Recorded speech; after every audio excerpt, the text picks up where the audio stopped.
घर का दरवाजा साफ तौर पर खुला था, फिर भी इंसानों का भेस लगाए ये राक्षस अंदर घुसने की हिम्मत नहीं कर पा रहे थे। औरत बस वो भूत प्रेत रोकने वाला तावीज पत्थर पकड़कर दुआ कर रही थी कि किसी तरह अगली सुबह तक जिंदा रह जाए, क्योंकि जैसे ही रात होती ये राक्षस पूरे गांव में इकट्ठा हो जाते। इनका खाना सिर्फ इंसानों की अंतड़ियाओं होती थी और सूरज उगने तक ये तबाही मचाते रहते। लोगों की सुरक्षा के लिए थानेदार हर शाम सूरज ढलने से पहले घंटी बजाता। जैसे ही वो आवाज आती सारे गांव वाले फौरन अपने अपने घर लौट जाते। दरवाजे पर लगे तावीज पत्थर को छूना एक आदत सी बन गई थी, यहाँ तक कि 7-8 साल के बच्चे भी चुपचाप यही करते थे। इससे अंदाजा लगाया जा सकता है कि रातें कितनी डरावनी थी। जब पूरा इलाका सूना हो जाता तब जाकर थानेदार चैन से अपने थाने लौटता। दीवार पर लगे बोर्ड पर लिखा था 96 दिन बिना हादसे के, लेकिन उसे नहीं पता था कि आज ये रिकॉर्ड टूटने वाला है। एक आदमी शराब पीकर बेसुध हो गया तो बार मालिक ने मजबूरी में दरवाजे बंद करके उसे वहीं रुकने दिया, मगर उसका घर पर बीवी और बच्चे थे। जब देर तक वो नहीं लौटा तो बीवी ने दरवाजा बंद किया और घर के अंदर चली गई। रात के वक्त बेटी जब सोने जा रही थी तो देखा दादी दरवाजे के बाहर खड़ी है। दादी ने कहा बाहर बहुत ठंड है, जरा अंदर बैठने दो। बेटी झट से मान गई। मां ने रोका लेकिन तब तक देर हो चुकी थी। अगली सुबह जब शराबी होश में आया तो देखा कि पड़ोसी उसके घर के बाहर जमा है। वो कुछ समझ पाता उससे पहले ही थानेदार ने उसे थप्पड़ जड़ दिया, क्योंकि थानेदार पहले ही कई बार कह चुका था जिसके भी घर में बच्चे हों वो खिड़कियों को कील से बंद कर दे, क्योंकि बच्चों को बहकाना सबसे आसान होता है। लेकिन उस आदमी ने हमेशा किस्मत पर छोड़ दिया और इसी सोच ने उसके घर की तबाही लिख दी। जब उसने जमीन पर अपनी बीवी और बेटी की लाशें देखी तो घुटनों के बल गिर पड़ा, मगर अब बहुत देर हो चुकी थी। उसे अपनी बेवकूफी का अंजाम भुगतना था। थानेदार की नफरत सिर्फ इसलिए नहीं थी कि उसने अपनी बीवी और बच्ची को मरवाया, बल्कि इसलिए भी क्योंकि जब भी कोई गांव में मरता है तो बाहर से कोई नया इंसान यहाँ फंस जाता है और उसकी सुरक्षा भी खतरे में पड़ जाती है। जैसे कि अंतिम संस्कार वाले दिन एक वैन गांव में आ पहुंची। थानेदार ने सबको इशारा किया किसी से बात मत करना। वो खुद गया और वैन वाले से बात की। पता चला ये लोग रास्ता भटक गए थे। थानेदार ने उन्हें एक दिशा बताई और वो लोग गाड़ी लेकर निकल पड़े। लेकिन अजीब बात ये थी वो कितनी भी कोशिश करें गांव से बाहर निकल ही नहीं पा रहे थे, बस इधर उधर गोल गोल घूमते रहे। थानेदार को जैसे पहले से ही इसका अंदेशा था। वो इसलिए कुछ नहीं बोला ताकि नए लोग जल्दी सच्चाई के लिए तैयार हो जाएं, क्योंकि जब तक कोई अपने डर पर काबू नहीं पाता वो रात में जिंदा नहीं बच सकता। लेकिन गोल गोल घूमते हुए उनकी वैन का एक्सीडेंट हो गया। गाड़ी जंगल में पलट गई। पूरा परिवार गाड़ी में फंस गया। आदमी ड्राइवर सीट में फंस गया, बीवी बेहोश हो गई, पता नहीं जिंदा है या नहीं। बेटी को बस कमर में चोट आई थी, लेकिन छोटे बेटे की हालत गंभीर थी। वो होश में तो था पर उसकी जांघ में पेड़ की डाली घुस गई थी। उधर थानेदार सड़क पर बैरिकेड लगा रहा था पर उन लोगों के ना लौटने से परेशान हो गया। अंधेरा होते ही वो खुद उन्हें ढूंढने निकल पड़ा। जब उन्हें गाड़ी में फंसा देखा तो तुरंत मदद शुरू कर दी। 3 लोग बाहर निकाल ले गए और छोटा बेटा अब भी अंदर था। खून रुक ही नहीं रहा था, इसलिए थानेदार गाड़ी में ही इलाज करने लगा। लेकिन अंधेरा होने में सिर्फ 40 मिनट बचे थे और इलाज में 1 घंटा लगता। कोई चारा नहीं था। थानेदार ने वहीं रात रुकने का फैसला किया। उसने तावीज वाला पत्थर गाड़ी पर लटका दिया। आदमी को कुछ समझ नहीं आया। थानेदार ने भी तुरंत कुछ नहीं बताया। पहले सब खिड़की दरवाजे बंद किए, फिर बोला कि अब जो होने वाला है उसके लिए तैयार रहो। तभी बेटा अचानक तड़पने लगा और बाहर से भयानक चीखें सुनाई देने लगी। थानेदार ने खिड़की से झांक कर देखा, राक्षस पास आ चुके थे। धीरे धीरे और भी ज्यादा राक्षस जमा होने लगे, यहाँ तक कि थानेदार को भी डर लगने लगा। अब सवाल ये था क्या वो सब इस रात को जिंदा पार कर पाएंगे।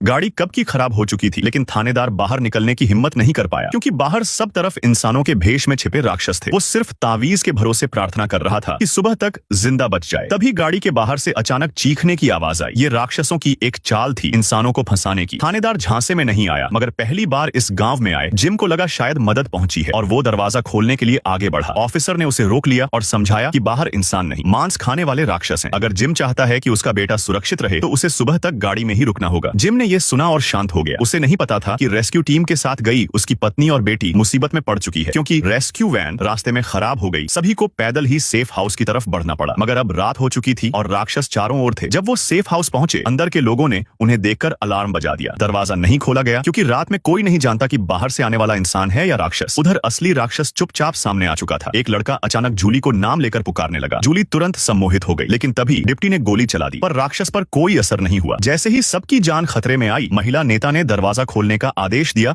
और उनकी जान बची। मगर अंदर आते ही मां बेटी को बांध दिया गया, क्योंकि हर नए आने वाले के साथ ऐसा ही होता है, जिससे कोई राक्षस उनके बीच न घुस सके। फिर दोनों को अलग अलग करके रखा गया। महिला नेता ने समझाया कि यहाँ हर कोई किसी हादसे में फंसा है और किस्मत से वे अब तक जिंदा हैं। कई लोग रात में यहाँ पहुंचे और बिना कुछ समझे ही राक्षसों का शिकार हो गए। मगर उस औरत की चिंता खुद के लिए नहीं, बल्कि अब भी वैन में फंसे पति और बेटे के लिए थी। उधर गाड़ी के बाहर की आवाजें अब भी जारी थी। राक्षस गाड़ी की छत तक पहुंच गए थे। अफसर ने सबको समझाया कि जब तक तावीज है वे अंदर नहीं आ सकते। डर मत फैलाओ, शांत रहो। धीरे धीरे बाहर शांति छा गई, मगर आधी रात को जिम उठकर तावीज हटाने लगा। डॉक्टर ने देखा और रोकने की कोशिश की, पर तब तक देर हो चुकी थी। लेकिन ये सब एक बुरा सपना था। रात सकुशल बीत गई और सुबह रेस्क्यू टीम आ पहुंची। सब ठीक देखकर सभी ने राहत की सांस ली। अब नए लोगों को 2 विकल्प दिए गए, या तो सेफ हाउस में रहें जहां सब साथ रहते हैं, या कस्बे के मकानों में। कस्बे में रहने के लिए हर शाम तावीज चेक करना होता है और जिनके पास बच्चे हैं उन्हें खिड़कियां बंद करनी पड़ती हैं, क्योंकि राक्षस अक्सर बच्चों को बहका देते हैं। यहाँ सजा का भी नियम है। अगर किसी की वजह से कोई मारा गया तो उसे 1 रात बिना तावीज तावीज के लोहे की कोठरी में रहना होगा, जो कि लगभग मौत का मतलब है। महिला ने पूछा, ये सजा पहले भी दी गई है क्या? पादरी ने कहा, आज पहली बार दी जाएगी। अब जिम के परिवार को रहने की जगह चुननी थी। सबको लगा चारों साथ रहेंगे, लेकिन बेटी ने अकेले सेफ हाउस चुना। शायद उसे लगा माँ बाप सिर्फ छोटे भाई से प्यार करते हैं, इसलिए उसने जिद पकड़ ली। माँ बाप ने बेटी को मनाने की कोशिश की, लेकिन अफसर ने बताया अब देर हो चुकी है, सबको अपने ठिकानों पर लौटना होगा। तसल्ली देने के लिए अफसर ने कहा कि उसका बेटा भी वहीं है और वो उसकी देखभाल करेगा। पादरी के निर्देश पर सभी चले गए और अब आई सजा की रात। एक आदमी जिसके वजह से उसकी पत्नी और बेटी की जान चली गई थी, उसे लोहे की कोठरी में बंद किया गया। अफसर ने 2 ताले और लगा दिए और दुआ की कि वो रात बच जाए, मगर दरवाजा बंद होते ही उसकी किस्मत भी तय हो गई। ये रात उसकी आखिरी साबित होने वाली थी।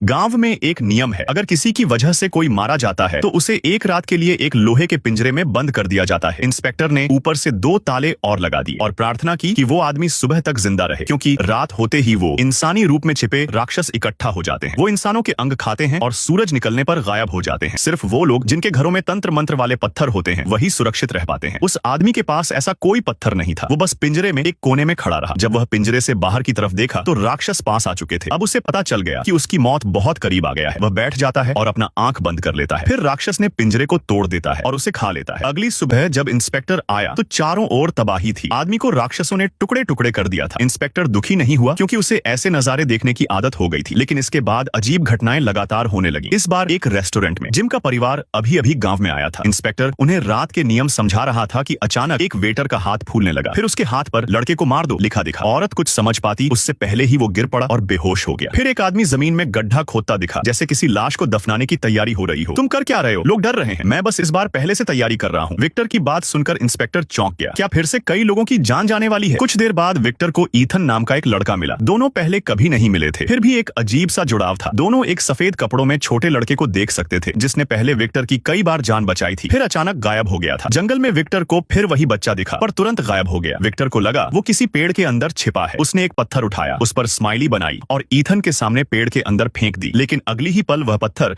आसमान से गिरकर वापस आ गया। विक्टर ने कहा कि ऐसे पेड़ बहुत हैं, लेकिन ये पेड़ उसने पहले कभी नहीं देखा। तभी विक्टर को सिर में तेज दर्द हुआ। कुछ बुरा होने का एहसास हुआ। उसी वक्त जिम और उसकी पत्नी को पता चला कि उनका बेटा गायब है। वो दोनों उसे ढूंढने जंगल पहुंचे, लेकिन वहां उन्हें जंगली कुत्तों ने घेर लिया। तभी गोली चलती है। विक्टर और ईथन आ चुके थे। बेटे को सही सलामत देखकर दोनों राहत की सांस लेते हैं, पर उन्हें पता नहीं कि असली खतरा अब उनके बेटे के पास आ रहा है। घर लौटकर वो आराम नहीं करते, बल्कि गांव छोड़ने की योजना बनाते हैं। उन्होंने दीवार पर सारे सवाल लिख दिए, लेकिन अब तक उन्हें यह नहीं समझ आ रहा कि वे यहाँ क्यों हैं। उधर वेटर अब ठीक हो चुका था। डर के कारण उसने डॉक्टर को सच नहीं बताया। सारा नाम की वह वेटर चुपचाप एक मरीज के पास गई और उसकी गर्दन में चाकू घोंप दिया। फिर बड़बड़ाने लगी, जैसे किसी राक्षस से सौदा कर रही हो। थोड़ी देर में नर्स आई। उसने लाश देखी और डर कर भाग गई, लेकिन मुड़ते ही देखा कि दरवाजा खुला है और वो राक्षस अंदर आ चुके हैं। अगले दिन डिप्टी इंस्पेक्टर टीम लेकर पहुंचा। जमीन पर तंत्र पत्थर गिरा था। घर में सिर्फ मरीजों के टुकड़े बचे थे। नर्स भी मारी जा चुकी थी, पर किसी ने सोचा भी नहीं था कि ये सब करने वाला कोई आउटसाइडर नहीं, बल्कि अपना ही इंसान है। सारा अब डॉक्टर के घर पहुंच चुकी थी। उसे मारकर वो राक्षसों से किया सौदा पूरा करना चाहती थी, ताकि इस डरावनी जगह से निकल सके। उसे नहीं पता था कि राक्षसों के लिए वो भी सिर्फ एक मोहरा थी।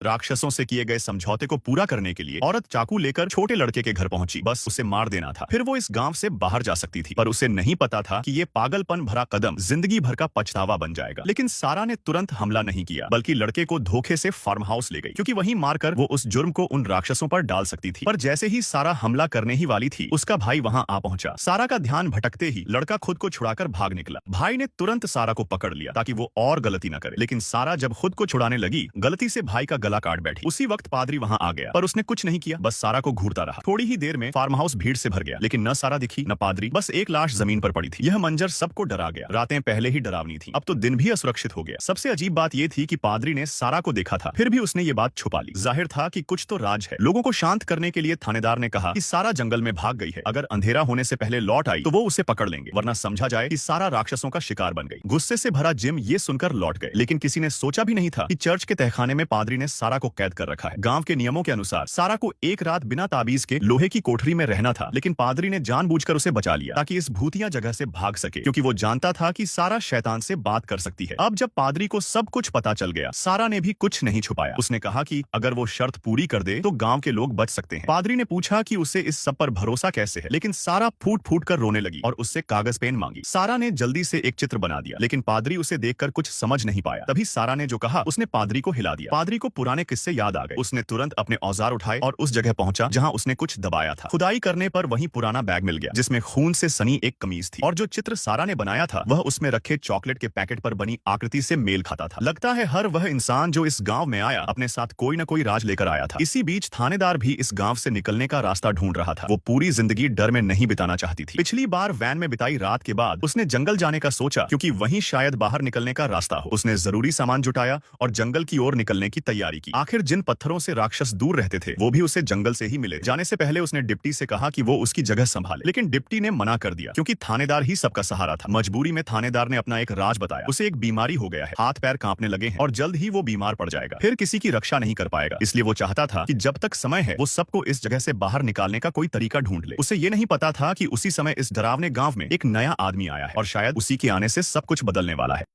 खिड़की पर ताला नहीं था, फिर भी इंसानों के रूप में छिपे राक्षस अंदर घुसने की हिम्मत नहीं कर रहे थे क्योंकि जब तक भूत प्रेतों को रोकने वाला पत्थर मौजूद हो वे सेफ हाउस में घुस नहीं सकते। लेकिन उस दिन आदमी अकेलापन बर्दाश्त नहीं कर सका और बाहर खड़ी खूबसूरत लड़की से बात करने लगा, यहाँ तक कि उसने खिड़की खोलकर उसे अंदर बुला लिया। उसे अंदाजा नहीं था कि उसका ये नासमझी भरा कदम पूरे घर पर कहर बनकर टूटेगा। जैसे ही दोनों एक दूसरे के गले लगे लड़की अपने नाखूनों से आदमी की पीठ को चीर दिया और उसने आदमी की जीभ काट डाली। उसे मारने के बाद राक्षस फिर से इंसानी रूप में लौट आया, लेकिन उसने तुरंत कोई और शिकार नहीं ढूंढा बल्कि घर के सारे दरवाजे खिड़कियां खोल दी। अब जब पत्थर का असर खत्म हो गया था सारे राक्षस सेफ हाउस में घुसने वाले थे। उधर अंदर लोग एक बर्थडे पार्टी मना रहे थे और उन्हें इस खौफनाक खतरे का अंदाजा तक नहीं था। तभी मेरी को भीतर के कमरे से एक अजीब सी हंसी की आवाज आई। मेरी यह देखने के लिए कमरे में गई और दरवाजा अचानक बंद हो गया। वह साफ तौर पर राक्षसों के जाल में फंस चुकी थी। फिर राक्षसों ने मेरी को खा लिया। नीचे बातें कर रहे लोग चौंक उठे जब एक खून की बूंद गंजे आदमी पर गिरी। वह गाली देने ही वाला था कि देखा ऊपर एक डरावना राक्षस खड़ा है। जब सबको समझ आया कि राक्षस सेफ हाउस में घुस आए हैं हर कोई इधर उधर भागने लगा, पर राक्षस शांत थे जैसे इस अफरा तफरी का मजा ले रहे हो। अब सेफ हाउस सुरक्षित नहीं रहा। लीडर ने फैसला किया कि सबको थानेदार के पास ले जाया जाए। उसी वक्त थानेदार के बेटे घर में सो रहा था। उसे बाहर कुछ आवाजें सुनाई दी और जब वह निकला तो देखा पूरा सेफ हाउस तबाह हो चुका है। चारों तरफ लाशें बिखरी हैं। उसे कुछ समझ आने से पहले ही खून से सना एक राक्षस उसकी तरफ बढ़ने लगा। अच्छी बात यह रही कि लड़के ने तुरंत खिड़की तोड़ी और कूद गई। भले ही उसका हाथ टूट गया मगर इस समय दर्द की फिक्र नहीं थी क्योंकि राक्षस पीछे था। आखिरकार एक दोस्त की मदद से दोनों एक कमरे तक भागे और जादुई पत्थर को थामकर प्रार्थना करने लगे कि किसी तरह सुबह हो जाए। उधर थानेदार जब अगली रात गांव छोड़ने का प्लान बना रहा था तभी पादरी ने उससे सब सच कह दिया। सारा भागी नहीं थी, उसे उसी ने बंद कर रखा था क्योंकि वही एकमात्र थी जो शैतान से संपर्क कर सकती थी और शायद वही गांव से निकलने का रास्ता जानती थी। फिर पादरी ने एक कहानी सुनाई। जब वह इस गांव में नहीं आया था उसने गलती से एक घरेलू हिंसा करने वाले आदमी को मार डाला था। वह खुद को खत्म करना चाहती थी लेकिन आखिरी पल में उसे भगवान की आवाज सुनाई दी। उस आवाज के इशारे पर वह इस गांव तक पहुंचा और कुछ चीजें जमीन में दफना दी। किसी को इस बारे में कुछ नहीं पता था पर अब वो सब सारा ने खोज निकाला शैतान की मदद से। इससे पता चलता है कि सारा शैतानों से बात कर सकती है। अगर इससे पहले कि थानेदार कुछ कहती अचानक गाड़ी चलने की आवाज गूंजी। दोनों दौड़कर बाहर आए और देखा कि लीडर लोगों को लेकर वहां पहुंच चुका था। साफ था कि सेफ हाउस में कुछ बहुत बुरा हुआ था। दोनों ने जल्दी जल्दी गाड़ी से लोगों को बाहर निकाला मगर ये रात थी और पादरी जैसे ही वापस जा रहा था राक्षस ने हमला कर दिया। थानेदार ने गोली चलाकर किसी तरह उसे बचाया और घर के अंदर खींच लाई, लेकिन ज्यादा खून बह जाने के कारण पादरी बच नहीं पाई। सिर्फ एक रात में गांव में कई लोग मारे गए। थानेदार समझ गया कि अब और देर नहीं की जा सकती। उसे फौरन भागने का रास्ता खोजना होगा। वह चर्च के तहखाने पहुंचा जहां सारा बंद थी। अब सिर्फ जंगल ही बचा था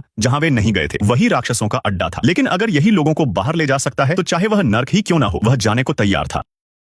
जंगल में साफ था कि कोई नहीं था पर पेड़ों पर कांच की बोतलें टंगी थीं और जैसे ही थानेदार ने एक बोतल उतारनी चाही सारा अचानक दर्द से तड़प उठी और फिर बेहोश हो गई। कोई रास्ता न होते हुए थानेदार को वहीं रात बितानी पड़ी, लेकिन यह जंगल राक्षसों का अड्डा था। रात होते ही वे बाहर आकर इंसानों को खा जाते थे। थानेदार केवल भूत प्रेतों को दबाने वाले ताबीज पर भरोसा कर सकता था और प्रार्थना करता था कि वे सुबह तक जीवित रहें। इसी दौरान सारा अचानक जाग गई और देखा कि थानेदार ने एक बोतल उठा ली थी। उसके अंदर बस कुछ अजीब से नंबर थे जिनका मतलब वह नहीं समझ पाई, लेकिन सारा ने उन पर ध्यान नहीं दिया और बार बार थानेदार से वहां से जाने की जिद लगी क्योंकि इस बार हालात पहले से अलग थे। राक्षसों के अलावा बाहर कुछ और भी भयानक था। सारा की बात अभी पूरी भी नहीं हुई थी कि टेंट के बाहर कुछ अजीब सी आवाजें आने लगी। जमीन जोर जोर से हिलने लगी और दोनों खड़े भी नहीं हो पाए, लेकिन जल्द ही सब कुछ शांत हो गया। फिर भी थानेदार ने डील नहीं दी और जल्दी से ताबीज वापस टांग दिया, कहीं राक्षस हमला न कर दे। लेकिन अजीब बात यह थी कि बाहर रात होने के बावजूद रोशनी होने लगी थी। साफ था ये कोई आम लाइट नहीं थी, शायद यहाँ और भी इंसान मौजूद थे। सुबह होते ही थानेदार ने सुराग ढूंढने की सोची, लेकिन बाहर आते ही देखा कि चारों ओर मकड़ी की जाले फैले हुए थे। तभी पास से मदद की पुकार सुनाई दी। थानेदार भागा और जैसे ही पहुंचा वह हैरान रह गया। पुकारने वाली और कोई नहीं उसकी पत्नी थी। वह थानेदार की हाथ पकड़ के खींचने लगी। जैसे ही वह भागा आसपास अचानक बहुत सारे मकड़ियां निकल आईं। कुछ तो उसके ऊपर चढ़ गई। हालांकि अंत में वे मकड़ियां भाग गईं और थानेदार को एक ने काट लिया। इसी समय कस्बे के बाकी लोग भी मेहनत में लगे थे। वे एक ऊंचा टावर बना रहे थे जिससे रेडियो सिग्नल मजबूत किया जा सके और जल्दी से बाहर दुनिया से संपर्क हो सके। सबकी मेहनत से टावर बन गया और सिग्नल मिलने लगा। लेकिन तभी दूर आसमान में काली घटाएं छा गईं और तेज हवा चलने लगी। साफ था कि तूफान आने वाला है। समय कम था और उन्हें जल्दी से संपर्क करना था। लेकिन जिम लाख कोशिशों के बावजूद कोई जवाब नहीं पा सका। मौसम बिगड़ता जा रहा था और समय खत्म हो रहा था। तभी अचानक रेडियो से जवाब आया। जिम ने तुरंत मदद मांगी लेकिन वह चौंक गया। उसने अपना नाम नहीं बताया था। फिर भी सामने वाला उसका नाम जानता था। दूसरी ओर जिम की पत्नी जमीन खोद रही थी। उसे शक था कि जमीन के नीचे कस्बे का कोई राज छुपा है। पर ज्यादा खोदने से पहले ही जमीन फट गई